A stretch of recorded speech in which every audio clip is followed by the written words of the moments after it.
Le 375e anniversaire de Montréal approche à grands pas et c'est l'occasion pour le bulletin de vous présenter le portrait d'une des personnes qui a occupé le fauteuil de maire de Montréal au courant des dernières décennies.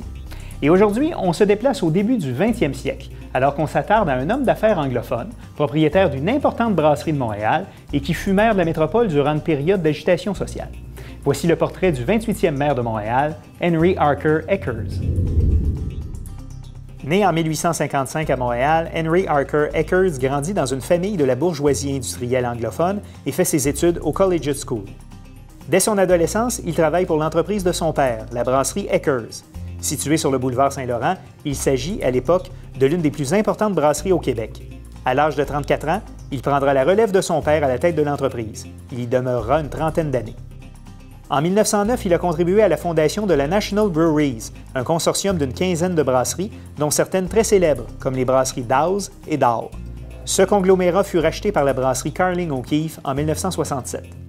Henry Eckers a débuté sa carrière politique comme échevin du quartier Saint-Laurent, un poste qu'il occupa de 1898 à 1906. Durant ces années, il exerce une grande influence au sein du comité des finances. En 1908, à la fin du mandat d'Hormidas-Laporte, Eckers se présente comme candidat à la mairie contre l'architecte William E. Doran. Il remporte le scrutin avec 56 % des voix. Au cours de son mandat, les revendications ouvrières sont de plus en plus nombreuses. Eckers aura à affronter le Parti socialiste d'Albert Saint-Martin et le Parti ouvrier, qui a réussi à faire élire quelques années plus tôt un premier député à la Chambre des communes dans le comté de Maisonneuve. Le 1er mai 1906, un premier défilé est tenu dans les rues de Montréal pour souligner la Journée internationale des travailleurs. Dès l'année suivante, le maire interdit la tenue de ce défilé et réprime les manifestants.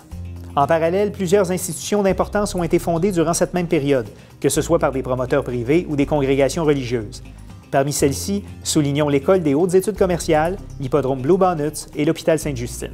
Après son départ de la vie politique, Eckers retourna à temps plein à la gestion de son entreprise. Il s'éteindra à Montréal le 1er février 1927, 21 ans jour pour jour après avoir été élu le 28e maire de Montréal. Depuis 1959, la ville lui rend hommage avec l'avenue Eckers, une rue résidentielle située dans le quartier Côte-des-Neiges, tout près de la rue Jean Talon.